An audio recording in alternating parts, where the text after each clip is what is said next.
ಓಂ ಶಾಂತಿ. ಮುರಳಿಯ ದಿನಾಂಕ 13/2/2026. ಪ್ರಾತಃ ಮುರಳಿ ಬಾಪ್ದಾದ ಮಧುಬನ. ತಂದೆ ತಿಳಿಸುತ್ತಾರೆ, ಮಧುರ ಮಕ್ಕಳೇ, ಇಲ್ಲಿ ತಮ್ಮದೆಲ್ಲವೂ ಗುಪ್ತವಾಗಿದೆ. ಅಂದರೆ ನಾವೇನು ಪುರುಷಾರ್ಥ ಮಾಡ್ತೀವಿ, ನಮ್ಮ ಸ್ಥಿತಿ ಏನಿದೆ, ಏನು ಸೇವೆ ಮಾಡ್ತೀವಿ, ಎಲ್ಲ ಗುಪ್ತವಾಗಿದೆ. ಆದ್ದರಿಂದ ತಾವು ಯಾವುದೇ ಆಡಂಬರ ಮಾಡಬಾರದು. ತಮ್ಮ ಹೊಸ ರಾಜಧಾನಿಯ ನಶೆಯಲ್ಲಿ ಇರಬೇಕು. ಪ್ರಶ್ನೆ: ಶ್ರೇಷ್ಠ ಧರ್ಮ ಮತ್ತು ದೈವಿ ಕರ್ಮದ ಸ್ಥಾಪನೆಗಾಗಿ ತಾವು ಮಕ್ಕಳು ಯಾವ ಪರಿಶ್ರಮ ಪಡುತ್ತೀರಾ? ಉತ್ತರ: ತಾವು ಈಗ ಪಂಚವಿಕಾರಗಳನ್ನು ಬಿಡುವ ಪರಿಶ್ರಮ ಪಡುತ್ತೀರಾ. ಏಕೆಂದರೆ ಈ ಪಂಚವಿಕಾರಗಳೇ ಎಲ್ಲರನ್ನೂ ಭ್ರಷ್ಟ ಮಾಡಿದೆ. ತಾವು ತಿಳಿದುಕೊಂಡಿದ್ದೀರಾ, ಈ ಸಮಯದಲ್ಲಿ ಎಲ್ಲರೂ ದೈವಿ ಧರ್ಮ ಮತ್ತು ಕರ್ಮದಿಂದ ಭ್ರಷ್ಟರಾಗಿದ್ದಾರೆ. ತಂದೆಯೇ ಶ್ರೀಮತ ಕೊಟ್ಟು ಶ್ರೇಷ್ಠ ಧರ್ಮ ಮತ್ತು ಶ್ರೇಷ್ಠ ದೈವಿ ಕರ್ಮದ ಸ್ಥಾಪನೆ ಮಾಡುತ್ತಾರೆ. ತಾವು ಶ್ರೀಮತದಂತೆ ನಡೆದು ತಂದೆಯ ನೆನಪಿನಿಂದ ವಿಕಾರಗಳ ಮೇಲೆ ವಿಜಯ ಪಡೆಯುತ್ತೀರಾ. ವಿದ್ಯಾಭ್ಯಾಸದಿಂದ ತಮಗೆ ತಾವೇ ರಾಜ ತಿಲಕ ಇಟ್ಟುಕೊಳ್ಳುತ್ತೀರಾ. ಗೀತೆ: ತಮ್ಮನ್ನು ಪಡೆದು ನಾವು ಜಗತ್ತನ್ನೇ ಪಡೆದೆವು ಬಾಬಾ. ಓಂ ಶಾಂತಿ. ಮಧುರಾತಿ ಮಧುರ ಆತ್ಮಿಕ ಮಕ್ಕಳು, ಈ ಹಾಡನ್ನು ಕೇಳಿದ್ದೀರಾ? ಆತ್ಮಿಕ ಮಕ್ಕಳೇ ಹೇಳುತ್ತೀರಾ ಬಾಬಾ ಎಂದು. ಮಕ್ಕಳು ತಿಳಿದುಕೊಂಡಿದ್ದೀರಾ, ಇವರು ಬೇಹದ್ದಿನ ತಂದೆ, ಬೇಹದ್ದಿನ ಸುಖ ಕೊಡುವವರಾಗಿದ್ದಾರೆ. ಅಂದರೆ ಅರ್ಥ, ಅವರು ಎಲ್ಲರಿಗೂ ತಂದೆಯಾಗಿದ್ದಾರೆ. ಅವರಿಗೆ ಎಲ್ಲರೂ ಬೇಹದ್ದಿನ ಮಕ್ಕಳಾಗಿದ್ದೇವೆ. ಆತ್ಮರೇ ನೆನಪು ಮಾಡುತ್ತಿರುತ್ತೇವೆ. ಒಂದಲ್ಲ ಒಂದು ರೂಪದಿಂದ ನೆನಪು ಮಾಡುತ್ತಾರೆ ತಂದೆಯನ್ನು ಎಲ್ಲ ಆತ್ಮರು. ಆದರೆ ಅವರಿಗೆ ಇದು ಗೊತ್ತಿಲ್ಲ, ನಮಗೆ ಪರಂಪಿತ ಪರಮಾತ್ಮನಿಂದ ವಿಶ್ವದ ರಾಜ್ಯಭಾಗ್ಯ ಸಿಗುತ್ತಿದೆ. ತಾವು ತಿಳಿದುಕೊಂಡಿದ್ದೀರಾ, ತಂದೆ ಸತ್ಯಯುಗಿ ರಾಜ್ಯಭಾಗ್ಯವನ್ನು, ವಿಶ್ವದ ರಾಜ್ಯಭಾಗ್ಯವನ್ನು ಕೊಡುತ್ತಿದ್ದಾರೆ. ಅದು ಅಟಲ, ಅಖಂಡ, ಅಡೋಲವಾಗಿರುವುದು. ಆ ನಮ್ಮ ರಾಜ್ಯ ಭಾಗ್ಯ 21 ಜನ್ಮಗಳಿಗಾಗಿ ಕಾಯಮ್ಮಾಗಿ ಇರುವುದು. ಪೂರ್ತಿ ವಿಶ್ವದ ಮೇಲೆ ನಮ್ಮ ರಾಜ್ಯ ಇರುತ್ತೆ. ಅದನ್ನು ಯಾರೂ ಕಸಿದುಕೊಳ್ಳಲು ಸಾಧ್ಯವಿಲ್ಲ, ಲೂಟಿ ಮಾಡಲಾಗುವುದಿಲ್ಲ. ನಮ್ಮ ರಾಜ್ಯ ಅಡೋಲವಾಗಿದೆ, ಏಕೆಂದರೆ ಅಲ್ಲಿ ಒಂದೇ ಧರ್ಮ ಇರುತ್ತೆ, ದ್ವೈತ ಇರುವುದಿಲ್ಲ. ಅದಾಗಿದೆ ಅದ್ವೈತ ರಾಜ್ಯ. ಮಕ್ಕಳು ಯಾವಾಗ ಹಾಡನ್ನು ಕೇಳುತ್ತೀರಾ, ಆಗ ತಮ್ಮ ರಾಜಧಾನಿಯ ನಶೆ ಬರಬೇಕು. ಇಂತಿಂತಹ ಒಳ್ಳೆಯ ಹಾಡುಗಳು ಮನೆಗಳಲ್ಲಿ ಇಟ್ಟುಕೊಂಡಿರಬೇಕು. ತಮ್ಮದೆಲ್ಲವೂ ಸಹ ಗುಪ್ತವಾಗಿದೆ. ದೊಡ್ಡ ದೊಡ್ಡ ವ್ಯಕ್ತಿಗಳನ್ನು ನೋಡಿ ಎಷ್ಟು ಆಡಂಬರದಿಂದ ಇರ್ತಾರೆ. ನೀವು ಯಾವುದೇ ಆಡಂಬರ ಮಾಡಬಾರದು. ತಾವು ನೋಡುತ್ತೀರಾ, ಯಾವ ಬ್ರಹ್ಮ ತಂದೆಯಲ್ಲಿ ಶಿವತಂದೆ ಪ್ರವೇಶ ಮಾಡಿದ್ದಾರೆ, ಆ ಬ್ರಹ್ಮ ತಂದೆಯು ಎಷ್ಟು ಸಾಧಾರಣವಾಗಿ ಇದ್ದರು. ಇದನ್ನು ಸಹ ತಾವು ಮಕ್ಕಳು ತಿಳಿದುಕೊಂಡಿದ್ದೀರಾ. ಇಲ್ಲಿ ಪ್ರತಿಯೊಬ್ಬ ಮನುಷ್ಯ ಅನ್ರೈಟಿಯಸ್, ಚೀಚಿ ಕೆಲಸಗಳನ್ನೇ ಮಾಡುತ್ತಾರೆ. ಆದ್ದರಿಂದ ಬುದ್ಧಿಹೀನತೆ ಎಂದು ಹೇಳಲಾಗುವುದು. ಬುದ್ಧಿಗೆ ಬಿಲ್ಕುಲ್ ಬೀಗ ಬಿದ್ದಿದೆ. ತಾವೆಷ್ಟು ಬುದ್ಧಿವಂತರಾಗಿದ್ದೀರಿ, ವಿಶ್ವಕ್ಕೆ ಮಾಲೀಕರಾಗಿದ್ದೀರಿ. ಈಗ ಮಾಯೆ ಅಷ್ಟು ಬುದ್ಧಿಹೀನರನ್ನಾಗಿ ಮಾಡಿದೆ, ಯಾವುದೇ ಕೆಲಸಕ್ಕೆ ಬರುವುದಿಲ್ಲ. ಬಾಬರವರ ಬಳಿ ಹೋಗಲು ಯಜ್ಞ ತಪ ಆದಿ ಬಹಳ ಮಾಡುತ್ತಾರೆ, ಆದರೆ ಏನೂ ಸಿಗುವುದಿಲ್ಲ. ಏಕೆಂದರೆ ಯಥಾರ್ಥವಾಗಿ ತಿಳ್ಕೊಂಡು ಮಾಡೋದಿಲ್ಲ. ಹಾಗೆ ಸುಮ್ಮನೆ ಪೆಟ್ಟು ತಿನ್ನುತ್ತಿರುತ್ತಾರೆ. ದಿನ ಪ್ರತಿದಿನ ಅಕಲ್ಯಾಣವೇ ಆಗುತ್ತಾ ಹೋಗುವುದು. ಎಷ್ಟೆಷ್ಟು ಮನುಷ್ಯರು ತಮೋ ಪ್ರಧಾನರಾಗುತ್ತಾರೆ, ಅಷ್ಟು ಅಕಲ್ಯಾಣವೇ ಆಗುವುದು. ಋಷಿ ಮುನಿಗಳು ಯಾರಿಗೆ ಗಾಯನವಿದೆ ಅವರು ಪವಿತ್ರವಾಗಿದ್ದರು. ಹಾಗಾಗಿ ಹೇಳ್ತಾ ಇದ್ರು, ನಮಗೆ ಗೊತ್ತಿಲ್ಲ, ಭಗವಂತನನ್ನು ನಾವು ಹುಡುಕ್ತಾ ಇದ್ದೀವಿ, ಅವರನ್ನು ನೆನಪು ಮಾಡ್ತಿದ್ದೀವಿ ಅಂತ. ಈಗ ತಮೋಪ್ರಧಾನರಾಗಿರುವ ಕಾರಣ ಹೇಳುತ್ತಾರೆ, ಶಿವೋಹಂ ತತ್ತತ್ವಂ, ಸರ್ವವ್ಯಾಪಿ, ನಾವೇ ಶಿವ ಅಂತ ಹೇಳ್ತಾರೆ. ಮತ್ತು ಸರ್ವವ್ಯಾಪಿ ಅಂತ ಹೇಳುತ್ತಾರೆ. ನಿಮ್ಮಲ್ಲಿ ನಮ್ಮಲ್ಲೂ ಎಲ್ಲರಲ್ಲೂ ಭಗವಂತ ಇದ್ದಾರೆ ಎಂದು ಹೇಳುತ್ತಾರೆ. ಅವರು ಕೇವಲ ಪರಮಾತ್ಮ ಎಂದು ಹೇಳುತ್ತಾರೆ, ಪರಮಪಿತ ಎಂದು ಹೇಳೋದಿಲ್ಲ. ಪರಮಪಿತ ಎಂದು ಹೇಳಬೇಕಲ್ವಾ. ಅವರಿಗೆ ಮತ್ತೆ ಸರ್ವವ್ಯಾಪಿ ಅಂತ ಹೇಳಿದ್ರೆ ತಪ್ಪಾಗ್ಬಿಡುತ್ತೆ. ಪರಮಪಿತ ಅಂತ ಹೇಳಿ ಮತ್ತು ಸರ್ವವ್ಯಾಪಿ ಎಂದು ಹೇಳಿದರೆ ತಪ್ಪಾಗತ್ತೆ. ಆದ್ದರಿಂದ ಈಶ್ವರ ಅಥವಾ ಪರಮಾತ್ಮ ಎಂದು ಹೇಳುತ್ತಾರೆ. ಪಿತ ಎಂಬ ಅಕ್ಷರ ಬುದ್ಧಿಯಲ್ಲಿ ಬರುವುದೇ ಇಲ್ಲ. ಕೆಲವರು ಹೇಳಬಹುದು, ಹೇಳಲಿಕ್ಕಷ್ಟೇ. ಒಂದು ವೇಳೆ ಪರಮಪಿತ ಎಂದು ತಿಳಿದುಕೊಳ್ಳುವುದಾದರೆ ಬುದ್ಧಿ ಏಕದಮ್ ಹೊಳಿಬೇಕಲ್ವಾ? ಅಂದರೆ ಜ್ಞಾನ ಎಲ್ಲ ಅರ್ಥ ಆಗಬೇಕಲ್ವಾ? ತಂದೆ ಸ್ವರ್ಗದ ಆಸ್ತಿ ಕೊಡುತ್ತಾರೆ, ಅವರಾಗಿದ್ದಾರೆ ಹೆವೆನ್ಲಿ ಗಾಡ್ ಫಾದರ್, ಸ್ವರ್ಗದ ರಚಯಿತ. ಮತ್ತು ನಾವು ನರಕದಲ್ಲಿ ಏಕೆ ಬಿದ್ದಿದ್ದೇವೆ? ಈಗ ನಾವು ಮುಕ್ತಿ, ಜೀವನ್ ಮುಕ್ತಿಯಲ್ಲಿ ಹೇಗೆ ಹೋಗಬಹುದು, ಹೇಗೆ ಪಡೆಯಲಾಗತ್ತೆ? ಇದು ಯಾರ ಬುದ್ಧಿಯಲ್ಲಿಯೂ ಬರುವುದಿಲ್ಲ. ಆತ್ಮ ಪತಿತ ಆಗಿದೆ. ಆತ್ಮ ಮೊದಲು ಸತೋ ಪ್ರಧಾನ ಬುದ್ಧಿವಂತ ಆಗಿತ್ತು, ಅನಂತರ ರಜೋ ತಮೋನಲ್ಲಿ ಬಂತು, ಬುದ್ಧಿಹೀನ ಆಗಿದೆ. ಈಗ ತಮಗೆ ತಿಳುವಳಿಕೆ ಬಂದಿದೆ. ಬಾಬಾರವರು ನಮಗೆ ಈ ಸ್ಮೃತಿ ಕೊಡಿಸುತ್ತಿದ್ದಾರೆ. ಯಾವಾಗ ಹೊಸ ಪ್ರಪಂಚ ಭಾರತವಿತ್ತು, ಆಗ ನಮ್ಮ ರಾಜ್ಯವಿತ್ತು. ಒಂದೇ ಮತ, ಒಂದೇ ಭಾಷೆ, ಒಂದೇ ಧರ್ಮ, ಒಬ್ಬರೇ ಮಹಾರಾಣಿ ಮಹಾರಾಜರ ರಾಜ್ಯವಿತ್ತು. ಅನಂತರ ದ್ವಾಪರ ಯುಗದಲ್ಲಿ ವಾಮ ಮಾರ್ಗ ಪ್ರಾರಂಭವಾಯಿತು. ನಂತರ ಪ್ರತಿಯೊಂದು ಕರ್ಮದ ಮೇಲೆ ಆಧಾರಿತವಾಯಿತು. ಅಂದರೆ ಪ್ರತಿಯೊಬ್ಬರ ಕರ್ಮದ ಮೇಲೆ ಆಧಾರಿತವಾಗುವುದು. ಕರ್ಮಗಳ ಅನುಗುಣವಾಗಿ ಒಂದು ಶರೀರ ಬಿಟ್ಟು ಮತ್ತೊಂದು ಶರೀರವನ್ನು ಪಡೆದುಕೊಳ್ಳುತ್ತಾರೆ. ಈಗ ತಂದೆ ಹೇಳುತ್ತಾರೆ, ನಾನು ನಿಮಗೆ ಅಂತಹ ಕರ್ಮಗಳನ್ನು ಕಲಿಸುತ್ತೇನೆ. 21 ಜನ್ಮಗಳಿಗಾಗಿ ತಾವು ರಾಜ್ಯ ಭಾಗ್ಯವನ್ನು ಪಡೆದುಕೊಳ್ಳುತ್ತೀರಾ. ಬಲೆ ಅಲ್ಲಿಯೂ ಸಹ ಅದ್ದಿನ ತಂದೆ ಸಿಗುತ್ತಾರೆ, ಆದರೆ ಅಲ್ಲಿ ಈ ಜ್ಞಾನ ಇರುವುದಿಲ್ಲ. ಈ ಹೊಸ ಪ್ರಪಂಚದ ಆಸ್ತಿ ಬೇಹದ್ದಿನ ತಂದೆಯೇ ಕೊಟ್ಟಿರುವಂತಹದ್ದು. ನಂತರ ದ್ವಾಪರ ಯುಗದಿಂದ ರಾವಣ ರಾಜ್ಯ ಪ್ರಾರಂಭವಾಗತ್ತೆ. ವಿಕಾರಿ ಸಂಬಂಧವಾಗುವುದು ಮತ್ತು ಕರ್ಮಗಳ ಅನುಗುಣವಾಗಿ ಜನ್ಮ ಸಿಗುವುದು. ಭಾರತದಲ್ಲಿ ಪೂಜ್ಯ ರಾಜರು ಇದ್ದರು ಅಂದಾಗ ಪೂಜಾರಿ ರಾಜರು ಇರುತ್ತಾರೆ. ದ್ವಾಪರ ಯುಗದಿಂದ ಪೂಜಾರಿ ರಾಜರು, ಸತ್ಯಯುಗ ತ್ರೇತಾಯುಗದಲ್ಲಿ ಪೂಜ್ಯರು. ಸತ್ಯಯುಗ ತ್ರೇತಾಯುಗದಲ್ಲಿ ಎಲ್ಲರೂ ಪೂಜ್ಯರಿರುತ್ತಾರೆ. ಅಲ್ಲಿ ಪ್ರಜೆಗಳು ಅಥವಾ ಭಕ್ತಿ ಇರುವುದಿಲ್ಲ. ದ್ವಾಪರ ಯುಗದಲ್ಲಿ ಯಾವಾಗ ಭಕ್ತಿ ಮಾರ್ಗ ಶುರುವಾಗತ್ತೆ, ಆಗ ಯಥಾ ರಾಜ ರಾಣಿ ತಥಾ ಪ್ರಜಾ, ಪೂಜಾರಿಗಳಾಗುತ್ತಾರೆ, ಭಕ್ತರಾಗುತ್ತಾರೆ. ದೊಡ್ಡವರಿಗಿಂತ ದೊಡ್ಡ ರಾಜ ಯಾರು ಸೂರ್ಯವಂಶಿ ಪೂಜ್ಯರಾಗಿದ್ದರು ಅವರೇ ಪೂಜಾರಿಯಾಗುತ್ತಾರೆ. ಈಗ ತಾವು ನಿರ್ವಿಕಾರಿಗಳಾಗುತ್ತೀರಾ. ಅದರ ಪ್ರಾರಬ್ಧವಾಗಿ 21 ಜನ್ಮಗಳಿಗೋಸ್ಕರ ಸಿಗುತ್ತೆ. 21 ಜನ್ಮಗಳಿಗಾಗಿ ಪ್ರಾರಬ್ಧ ಸಿಗತ್ತೆ. ಈ ಒಂದು ಜನ್ಮ ಪವಿತ್ರವಾಗಿರುವುದರಿಂದ ನಂತರ ಭಕ್ತಿ ಮಾರ್ಗ ಶುರುವಾಗತ್ತೆ. ದೇವತೆಗಳ ಮಂದಿರಗಳನ್ನು ನಿರ್ಮಾಣ ಮಾಡಿ ಪೂಜೆ ಮಾಡುತ್ತಿರುತ್ತಾರೆ. ಇದು ಕೇವಲ ಭಾರತದಲ್ಲಿಯೇ ಆಗುವುದು. 84 ಜನ್ಮಗಳ ಕಥೆಯನ್ನು ತಂದೆ ತಿಳಿಸುತ್ತಾರೆ. ಇದು ಸಹ ಭಾರತವಾಸಿಗಳಿಗಾಗಿ ಇದೆ. ಅನ್ಯ ಧರ್ಮದವರು ಬರುತ್ತಾರೆ. ಅನಂತರ ವೃದ್ಧಿ ಆಗುತ್ತಾ ಬಹಳಷ್ಟು ಜನ ಆಗುತ್ತಾರೆ. ವೆರೈಟಿ, ಭಿನ್ನ ಭಿನ್ನ ಧರ್ಮದವರ ಫ್ಯೂಚರು. ಪ್ರತಿಯೊಂದು ಮಾತಿನಲ್ಲಿ ಭಿನ್ನತೆ ಇರುತ್ತದೆ. ರೀತಿ ಪದ್ಧತಿಗಳು ಭಿನ್ನ ಭಿನ್ನವಾಗಿ ಇರುತ್ತವೆ. ಭಕ್ತಿ ಮಾರ್ಗಕ್ಕಾಗಿ ಸಾಮಗ್ರಿಗಳು ಬೇಕು. ಹೀಗೆ ಬೀಜ ಚಿಕ್ಕದಾಗಿರುತ್ತೆ, ವೃಕ್ಷ ದೊಡ್ಡದಾಗಿರುತ್ತೆ. ವೃಕ್ಷದ ಎಲೆಗಳು ಲೆಕ್ಕ ಮಾಡಲಾಗುವುದಿಲ್ಲ. ಹಾಗೆಯೇ ಭಕ್ತಿಯ ವಿಸ್ತಾರವೂ ಆಗುವುದು. ಅನೇಕ ಶಾಸ್ತ್ರಗಳನ್ನು ತಯಾರು ಮಾಡುತ್ತಾರೆ. ಈಗ ತಂದೆ ಮಕ್ಕಳಿಗೆ ಹೇಳುತ್ತಾರೆ, ಈ ಭಕ್ತಿ ಮಾರ್ಗದ ಸಾಮಗ್ರಿಗಳೆಲ್ಲವೂ ಸಮಾಪ್ತಿಯಾಗುವುದು. ಈಗ ತಂದೆಯಾದ ನನ್ನನ್ನು ನೆನಪು ಮಾಡಿರಿ. ಭಕ್ತಿಯ ಪ್ರಭಾವವು ಬಹಳಷ್ಟು ಇದೆ ಅಲ್ವಾ? ಎಷ್ಟೆಲ್ಲ ಆಡಂಬರ ಮಾಡ್ತಾರೆ, ಎಷ್ಟು ಸುಂದರವಾಗಿ ಮಾಡ್ತಾರೆ. ಡ್ಯಾನ್ಸ್ಗಳು, ತಮಾಷೆ, ಗಾಯನ, ಇದೆಲ್ಲದಕ್ಕೂ ಎಷ್ಟು ಖರ್ಚು ಮಾಡುತ್ತಾರೆ, ಎಷ್ಟೆಲ್ಲ ಸಜಾವಟ್ ಮಾಡುತ್ತಾರೆ. ಈಗ ತಂದೆ ಹೇಳುತ್ತಾರೆ, ತಂದೆ ಮತ್ತು ಆಸ್ತಿಯನ್ನು ನೆನಪು ಮಾಡಿರಿ. ಆದಿ ಸನಾತನ ತಮ್ಮ ಧರ್ಮವನ್ನು ನೆನಪು ಮಾಡಿರಿ. ಅನೇಕ ಪ್ರಕಾರದ ಭಕ್ತಿ ಜನ್ಮ ಜನ್ಮಾಂತರಗಳಿಂದ ತಾವು ಮಾಡುತ್ತಾ ಬಂದಿದ್ದೀರಾ. ಸನ್ಯಾಸಿಗಳು ಸಹ ಆತ್ಮಗಳು ಇರುವಂತಹ ಸ್ಥಾನ, ತತ್ವಗಳನ್ನು ಪರಮಾತ್ಮ ಎಂದು ತಿಳಿದುಕೊಂಡಿದ್ದಾರೆ. ಬ್ರಹ್ಮ ಅಥವಾ ತತ್ವವನ್ನು ನೆನಪು ಮಾಡುತ್ತಾರೆ. ವಾಸ್ತವದಲ್ಲಿ ಯಾವಾಗ ಸನ್ಯಾಸಿಗಳೇ ಸತೋಪ್ರಧಾನವಾಗುತ್ತಾರೆ, ಆಗ ಅವರು ಕಾಡಿನಲ್ಲಿ ಹೋಗಿ ಶಾಂತವಾಗಿ ಇರುತ್ತಿದ್ದರು. ಈ ರೀತಿಯೆಲ್ಲ ಬ್ರಹ್ಮ ತತ್ವದಲ್ಲಿ ಹೋಗಿ ಲೀನವಾಗ್ತಾರೆ ಅಂತ ಅಲ್ಲ. ಅವರು ತಿಳ್ಕೊಳ್ತಾರೆ ಬ್ರಹ್ಮ ತತ್ವದ ನೆನಪಿನಲ್ಲಿ ಇರುವುದರಿಂದ ಶರೀರ ಬಿಟ್ಟಾಗ ಬ್ರಹ್ಮ ತತ್ವದಲ್ಲಿ ಲೀನವಾಗುತ್ತೇವೆ ಎಂದು.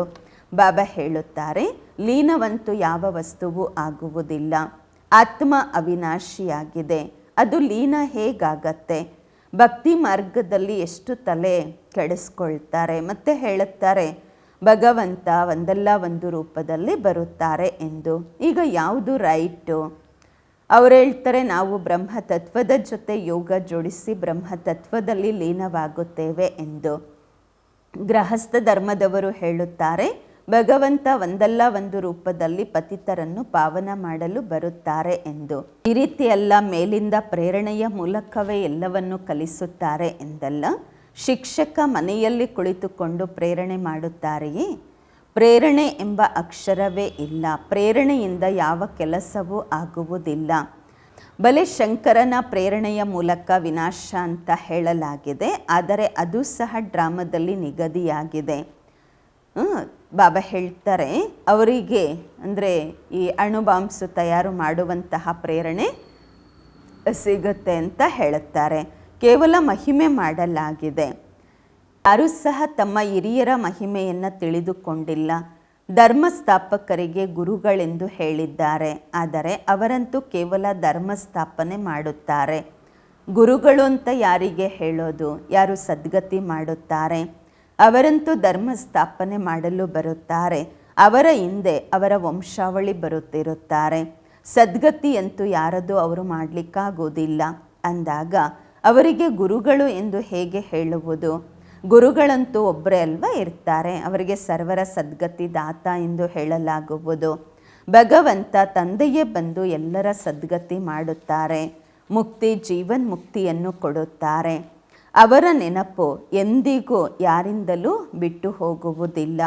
ಬಲೆ ಪತಿಯ ಜೊತೆ ಎಷ್ಟೇ ಪ್ರೀತಿ ಇಟ್ಕೊಂಡಿರ್ಬೋದು, ಮತ್ತೆಯೂ ಏ ಭಗವಂತ, ಏ ಈಶ್ವರ ಎಂದು ಅವಶ್ಯವಾಗಿ ಹೇಳುತ್ತಾರೆ. ಏಕೆಂದರೆ ಆ ಶಿವ ತಂದೆಯೇ ಸರ್ವರ ಸದ್ಗತಿ ದಾತ ಆಗಿದ್ದಾರೆ. ತಂದೆ ಕುಳಿತು ತಿಳಿಸುತ್ತಾರೆ, ಇದು ಪೂರ್ತಿ ರಚನೆಯಾಗಿದೆ. ರಚಯಿತ ತಂದೆ ನಾನಾಗಿದ್ದೇನೆ. ಎಲ್ಲರಿಗೂ ಸುಖ ಕೊಡುವಂತಹವರು ಒಬ್ಬರೇ ತಂದೆಯಾಗಿದ್ದಾರೆ. ಸಹೋದರರು ಸಹೋದರರಿಗೆ ಆಸ್ತಿ ಕೊಡಲಾಗುವುದಿಲ್ಲ. ಆಸ್ತಿ ಸದಾ ತಂದೆಯಿಂದ ಸಿಗುವುದು. ತಾವೆಲ್ಲರೂ ಬೇಹದ್ದಿನ ಮಕ್ಕಳಿಗೆ ಬೇಹದ್ದಿನ ತಂದೆ ಬೇಹದ್ದಿನ ಆಸ್ತಿಯನ್ನು ಕೊಡುತ್ತಿದ್ದೇನೆ. ಆದ್ದರಿಂದಲೇ ನನ್ನನ್ನು ನೆನಪು ಮಾಡುತ್ತೀರಾ, ಏ ಪರಮಪಿತ ಕ್ಷಮೆ ಮಾಡಿ ದಯೆ ತೋರಿಸಿ ಎಂದು. ಆದರೆ ಯಾರೂ ಏನನ್ನೂ ತಿಳಿದುಕೊಂಡಿಲ್ಲ. ಭಕ್ತಿ ಮಾರ್ಗದಲ್ಲಿ ಅನೇಕ ಪ್ರಕಾರದ ಮಹಿಮೆ ಮಾಡುತ್ತಾರೆ. ಅವರು ಸಹ ಡ್ರಾಮಾನುಸಾರವಾಗಿ ತಮ್ಮ ಪಾತ್ರ ಅಭಿನಯಿಸುತ್ತಿರುತ್ತಾರೆ. ತಂದೆ ಹೇಳುತ್ತಾರೆ, ನಾನೇನು ಇವರ ಕರೆಗೆ ಬಂದಿಲ್ಲ. ಡ್ರಾಮಾದಲ್ಲಿ ಇದೆಲ್ಲ ತಯಾರಾಗಿದೆ. ಡ್ರಾಮಾದಲ್ಲಿ ನಾನು ಬರುವ ಪಾತ್ರವೂ ಸಹ ನಿಗದಿಯಾಗಿದೆ. ಅನೇಕ ಧರ್ಮಗಳ ವಿನಾಶ, ಒಂದು ಧರ್ಮದ ಸ್ಥಾಪನೆ, ಅಥವಾ ಕಲಿಯುಗದ ವಿನಾಶ, ಸತ್ಯಯುಗದ ಸ್ಥಾಪನೆ ಮಾಡಬೇಕಾಗುವುದು. ನಾನು ನನ್ನ ಸಮಯಕ್ಕೆ ನಾನಾಗಿಯೇ ಬರುತ್ತೇನೆ. ಈ ಭಕ್ತಿ ಮಾರ್ಗವೂ ಸಹ ಡ್ರಾಮಾದಲ್ಲಿ ನಿಗದಿಯಾಗಿದೆ. ಈಗ ಯಾವಾಗ ಭಕ್ತಿ ಮಾರ್ಗದ ಪಾತ್ರ ಪೂರ್ಣವಾಗುವುದು ಆಗ ನಾನು ಬರುತ್ತೇನೆ, ಬಂದಿದ್ದೇನೆ. ಮಕ್ಕಳು ಹೇಳುತ್ತೀರಾ, ಈಗ ನಾವು ತಿಳಿದುಕೊಂಡಿದ್ದೇವೆ. 5000 ವರ್ಷಗಳ ನಂತರ ಪುನಃ ನಿಮ್ಮನ್ನು ಮಿಲನ ಮಾಡುತ್ತೇವೆ ಬಾಬಾ. ಕಲ್ಪದ ಮೊದಲು ಸಹ ಬಾಬಾ ತಾವು ಬ್ರಹ್ಮರವರ ತನುವಿನಲ್ಲಿ ಬಂದಿದ್ದೀರಿ. ಈ ಜ್ಞಾನ ತಮಗೆ ಈಗ ಸಿಗುತ್ತಿದೆ, ಮತ್ತೆಂದಿಗೂ ಸಿಗುವುದಿಲ್ಲ. ನಾವೆಲ್ಲ ಈಗ ಜ್ಞಾನ ತಗೊಳ್ತಾ ಇದ್ದೀವಿ, ಮತ್ತೆಂದಿಗೂ ಸಿಗುವುದಿಲ್ಲ. ಇದಾಗಿದೆ ಜ್ಞಾನ, ಅದಾಗಿದೆ ಭಕ್ತಿ. ಜ್ಞಾನ ಅದಾಗಿದೆ ಪ್ರಾರಬ್ಧ, ಹತ್ತುವ ಕಲೆ. ಸೆಕೆಂಡಿನಲ್ಲಿ ಜೀವನ್ ಮುಕ್ತಿ ಎಂದು ಹೇಳಲಾಗುವುದು. ಹೇಳ್ತಾರೆ ಜನಕ ಮಹಾರಾಜರು 1 ಸೆಕೆಂಡಿನಲ್ಲಿ ಜೀವನ್ ಮುಕ್ತಿ ಪಡೆದುಕೊಂಡರೆಂದು. ಏನು ಕೇವಲ ಒಬ್ಬ ಜನಕ ಮಹಾರಾಜ ಜೀವನ್ ಮುಕ್ತಿಯನ್ನು ಪಡೆದರ? ಜೀವನ್ ಮುಕ್ತಿ ಎಂದರೆ ಅರ್ಥ ಜೀವನವನ್ನು ಮುಕ್ತ ಮಾಡುವುದು ಈ ರಾವಣ ರಾಜ್ಯದಿಂದ. ತಂದೆ ತಿಳಿಸುತ್ತಾರೆ, ಎಲ್ಲ ಮಕ್ಕಳದು ಎಷ್ಟು ದುರ್ಗತಿಯಾಗಿದೆ ಈಗ. ಮತ್ತೆ ಇವರ ಸದ್ಗತಿಯಾಗಬೇಕು. ದುರ್ಗತಿಯಿಂದ ಮತ್ತೆ ಶ್ರೇಷ್ಠ ಗತಿ, ಮುಕ್ತಿ, ಜೀವನ್ ಮುಕ್ತಿಯನ್ನು ಪಡೆಯಬೇಕಾಗಿದೆ. ಮೊದಲು ಮುಕ್ತಿಯಲ್ಲಿ ಹೋಗಿ ಅನಂತರ ಜೀವನ್ ಮುಕ್ತಿಯಲ್ಲಿ ಬರಬೇಕು. ಶಾಂತಿಯಿಂದ ಮತ್ತೆ ಸುಖಧಾಮದಲ್ಲಿ ಬರುತ್ತೀರಾ. ಈ ಚಕ್ರದ ಪೂರ್ತಿ ರಹಸ್ಯ ತಂದೆ ತಿಳಿಸುತ್ತಾರೆ. ನಿಮ್ಮ ಜೊತೆ ಅನ್ಯ ಧರ್ಮದವರು ಬರುತ್ತಾ ಹೋಗುತ್ತಾರೆ. ಮನುಷ್ಯ ಸೃಷ್ಟಿ ವೃದ್ಧಿಯಾಗುವುದು. ತಂದೆ ಹೇಳುತ್ತಾರೆ, ಈ ಸಮಯದಲ್ಲಿ ಮನುಷ್ಯ ಸೃಷ್ಟಿಯ ವೃಕ್ಷ ತಮೋ ಪ್ರಧಾನ ಜಡೀಭೂತವಾಗಿದೆ. ಆದಿ ಸನಾತನ ದೇವಿ ದೇವತಾ ಧರ್ಮದ ಫೌಂಡೇಶನ್ ಪೂರ್ತಿ ಸಡಿಲವಾಗಿದೆ. ಬಾಕಿ ಎಲ್ಲ ಧರ್ಮಗಳು ನಿಂತಿವೆ. ಭಾರತದಲ್ಲಿ ಒಬ್ಬರೂ ಸಹ ತಮ್ಮನ್ನು ತಾವು ಆದಿ ಸನಾತನ ದೇವಿ ದೇವತಾ ಧರ್ಮದವರೆಂದು ತಿಳಿದುಕೊಳ್ಳುವುದಿಲ್ಲ. ಇರುವುದಂತೂ ದೇವತಾ ಧರ್ಮದವರೇ, ಆದರೆ ಈ ಸಮಯದಲ್ಲಿ ಇದನ್ನು ತಿಳಿದುಕೊಳ್ಳುವುದಿಲ್ಲ. ನಾವು ಆದಿ ಸನಾತನ ದೇವಿ ದೇವತಾ ಧರ್ಮದವರಿದ್ದೆವು, ಏಕೆಂದರೆ ದೇವತೆಗಳಂತೂ ಪವಿತ್ರವಾಗಿರುತ್ತಾರೆ. ತಿಳಿದುಕೊಳ್ಳುತ್ತಾರೆ ಮನುಷ್ಯರು ನಾವು ಪವಿತ್ರವಾಗಿಲ್ಲ ಎಂದು. ನಾವು ಅಪವಿತ್ರ ಪತಿತರು, ನಮ್ಮನ್ನು ನಾವು ದೇವತೆಗಳು ಎಂದು ಹೇಗೆ ಕರೆಸಿಕೊಳ್ಳುವುದು? ಇದು ಸಹ ಡ್ರಾಮಾ ಪ್ಲ್ಯಾನ್ ಅನುಸಾರವಾಗಿ ನಿಯಮವಾಗಿದೆ. ಹಿಂದೂಗಳು ಎಂದು ಕರೆಸಿಕೊಳ್ಳುವುದು. ಎಷ್ಟು ಜನಸಂಖ್ಯೆ ಹಿಂದೂ ಧರ್ಮದವರದ್ದು ತೋರಿಸ್ತಾರೆ. ಬಲೆ ಗುಜರಾತಿ ಇದ್ದರೂ ಸಹ ಹಿಂದೂ ಗುಜರಾತಿ ಅಂತ ಹೇಳುತ್ತಾರೆ. ಅವರನ್ನು ಕೇಳಿ ನಿಜವಾಗ್ಲೂ ಹಿಂದೂ ಧರ್ಮ ಎಲ್ಲಿಂದ ಬಂದಿದೆ ಎಂದು ಯಾರಿಗೂ ಗೊತ್ತಿಲ್ಲ. ಕೇವಲ ಹೇಳುತ್ತಾರೆ ನಮ್ಮ ಧರ್ಮ ಶ್ರೀಕೃಷ್ಣ ಸ್ಥಾಪನೆ ಮಾಡಿದರೆಂದು. ಯಾವಾಗ? ದ್ವಾಪರದಲ್ಲಿ ಅಂತ ಹೇಳ್ತಾರೆ. ದ್ವಾಪರ ಯುಗದಿಂದಲೇ ಇವರು ತಮ್ಮ ಧರ್ಮವನ್ನು ಮರೆತಿದ್ದಾರೆ. ಇಲ್ಲಿ ಎಲ್ಲರೂ ಕೆಟ್ಟ ಕರ್ಮಗಳನ್ನು ಮಾಡುತ್ತಿದ್ದಾರೆ. ಆದ್ದರಿಂದ ಧರ್ಮಭ್ರಷ್ಟ ಕರ್ಮಭ್ರಷ್ಟ ಎಂದು ಹೇಳಲಾಗುವುದು. ಈಗ ಪುನಃ ಶ್ರೇಷ್ಠ ಧರ್ಮ ಶ್ರೇಷ್ಠ ದೈವಿ ಕರ್ಮದ ಸ್ಥಾಪನೆಯಾಗುತ್ತಿದೆ. ಆದ್ದರಿಂದ ಹೇಳಲಾಗುವುದು, ಈಗ ಈ ಪಂಚವಿಕಾರಗಳನ್ನು ಬಿಟ್ಟು ಬಿಡಿ. ಈ ವಿಕಾರಗಳು ಅರ್ಧ ಕಲ್ಪದಿಂದ ಇವೆ. ಈಗ ಒಂದು ಜನ್ಮದಲ್ಲಿ ಈ ವಿಕಾರಗಳನ್ನು ಬಿಡಬೇಕು. ಇದರಲ್ಲಿಯೇ ಪರಿಶ್ರಮವಾಗುವುದು. ಪರಿಶ್ರಮವಿಲ್ಲದೆ ವಿಶ್ವದ ರಾಜ್ಯ ಭಾಗ್ಯ ಸಿಗುವುದಿಲ್ಲ. ತಂದೆಯನ್ನು ನೆನಪು ಮಾಡಿದಾಗಲೇ ತಮಗೆ ತಾವೇ ರಾಜ ತಿಲಕವನ್ನು ಇಟ್ಟುಕೊಳ್ಳುತ್ತೀರಾ. ಅಂದರೆ ಅರ್ಥ ಅಧಿಕಾರಿಗಳಾಗುತ್ತೀರಾ. ಓದಿಸುವಂತಹ ಶಿಕ್ಷಕ ಶಿವತಂದೆ ಬಂದಿದ್ದಾರೆ ಓದಿಸಲು. ಈ ಪಾಠಶಾಲೆ ಮನುಷ್ಯರಿಂದ ದೇವತೆಗಳಾಗುವಂತಹದ್ದಾಗಿದೆ. ನರನಿಂದ ನಾರಾಯಣರನ್ನಾಗಿ ಮಾಡುವ ಕಥೆಯನ್ನು ತಂದೆ ತಿಳಿಸುತ್ತಾರೆ. ಈ ಕತೆ ಎಷ್ಟು ಪ್ರಸಿದ್ಧವಾಗಿದೆ. ಇದಕ್ಕೆ ಅಮರ ಕತೆ, ಸತ್ಯನಾರಾಯಣನ ಕತೆ, ಮೂರನೆಯ ನೇತ್ರದ ಕತೆ ಎಂದು ಹೇಳಲಾಗುವುದು. ಈ ಮೂರರ ಅರ್ಥವನ್ನು ತಂದೆ ತಿಳಿಸುತ್ತಾರೆ. ಭಕ್ತಿ ಮಾರ್ಗದಲ್ಲಂತೂ ಬಹಳಷ್ಟು ಕತೆಗಳಿವೆ ಅಂದಾಗ ನೋಡಿ, ಗೀತೆ ಎಷ್ಟು ಚೆನ್ನಾಗಿದೆ. ಬಾಬಾ ನಮ್ಮನ್ನು ಪೂರ್ತಿ ವಿಶ್ವಕ್ಕೆ ಮಾಲೀಕರನ್ನಾಗಿ ಮಾಡುತ್ತಾರೆ. ಆ ಮಾಲೀಕತನವನ್ನು ಯಾರೂ ಲೂಟಿ ಮಾಡಿಕೊಳ್ಳಲು ಸಾಧ್ಯವಿಲ್ಲ. ಒಳ್ಳೆಯದು. ಮಧುರಾತಿ ಮಧುರ ಅಗಲಿ ಹೋಗಿ ಮರಳಿ ಸಿಕ್ಕಿರುವ ಮಕ್ಕಳ ಪ್ರತಿಯಾಗಿ ಮತ್ಪಿತಾ ಬಾಪ್ದಾದರವರ ನೆನಪು, ಪ್ರೀತಿ, ಬೆಳಗಿನ ವಂದನೆಗಳು. ಆತ್ಮಿಕ ಮಕ್ಕಳಿಗೆ ಆತ್ಮಿಕ ತಂದೆಯ ನಮಸ್ಕಾರಗಳು. ನಾವು ಆತ್ಮಿಕ ಮಕ್ಕಳಿಂದ ಆತ್ಮಿಕ ಮಾತ್ಪಿತಾ ಬಾಪ್ದಾದರವರಿಗೆ ನೆನಪು, ಪ್ರೀತಿ, ಬೆಳಗಿನ ವಂದನೆಗಳು ಹಾಗೂ ನಮಸ್ಕಾರಗಳು. ಧಾರಣೆಗಾಗಿ ಮುಖ್ಯ ಸಾರ. ಫಸ್ಟ್ ಪಾಯಿಂಟು, ಸದಾ ಈ ಸ್ಮೃತಿ ಇಟ್ಟುಕೊಳ್ಳಬೇಕು. ನಾವು ಒಂದೇ ಮತ, ಒಂದೇ ರಾಜ್ಯ, ಒಂದೇ ಧರ್ಮದ ಸ್ಥಾಪನೆಗೆ ನಿಮಿತ್ತರಾಗಿದ್ದೇವೆ. ಆದ್ದರಿಂದ ಏಕಮತವಾಗಿ ಇರಬೇಕು.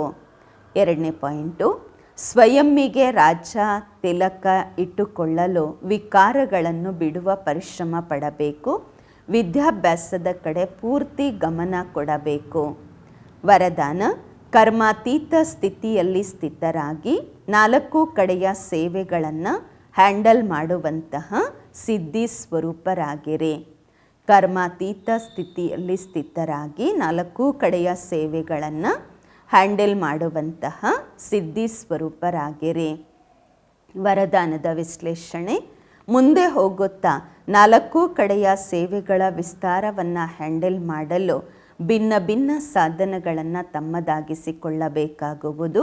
ಏಕೆಂದರೆ ಆ ಸಮಯದಲ್ಲಿ ಪತ್ರ ವ್ಯವಹಾರ ಅಥವಾ ಟೆಲಿಗ್ರಾಮ್, ಟೆಲಿಫೋನ್ ಇದ್ಯಾವುದೂ ಕೆಲಸ ಮಾಡುವುದಿಲ್ಲ. ಅಂತಹ ಸಮಯದಲ್ಲಿ ವೈರ್ಲೆಸ್ ಸೆಟ್ ಬೇಕು. ಸಂಕಲ್ಪಗಳ ಶಕ್ತಿ. ಇದಕ್ಕಾಗಿ ಈಗೀಗ ಕರ್ಮಯೋಗಿ, ಈಗೀಗ ಕರ್ಮಾತೀತ ಸ್ಥಿತಿಯಲ್ಲಿ ಸ್ಥಿತರಾಗಿರುವ ಅಭ್ಯಾಸ ಮಾಡಿರಿ. ಆಗ 4 ಕಡೆ ಸಂಕಲ್ಪಗಳ ಸಿದ್ಧಿಯ ಮೂಲಕ ಸೇವೆಯಲ್ಲಿ ಸಹಯೋಗಿ ಆಗುತ್ತೀರಾ. ಸ್ಲೋಗನ್: ಪರಮಾತ್ಮನ ಪ್ರೀತಿಯ ಪಾಲನೆಯ ಸ್ವರೂಪವಾಗಿದೆ ನಿಮ್ಮ ಸಹಜ ಯೋಗಿ ಜೀವನ. ಪರಮಾತ್ಮನ ಪ್ರೀತಿಯ ಪಾಲನೆಯ ಸ್ವರೂಪವಾಗಿದೆ ನಿಮ್ಮ ಸಹಜ ಯೋಗಿ ಜೀವನ. ಅವ್ಯಕ್ತ ಇಶಾರೆ. ಏಕತೆ ಮತ್ತು ವಿಶ್ವಾಸದ ವಿಶೇಷತೆಯ ಮೂಲಕ ಸಫಲತಾ ಸಂಪನ್ನರಾಗಿರಿ.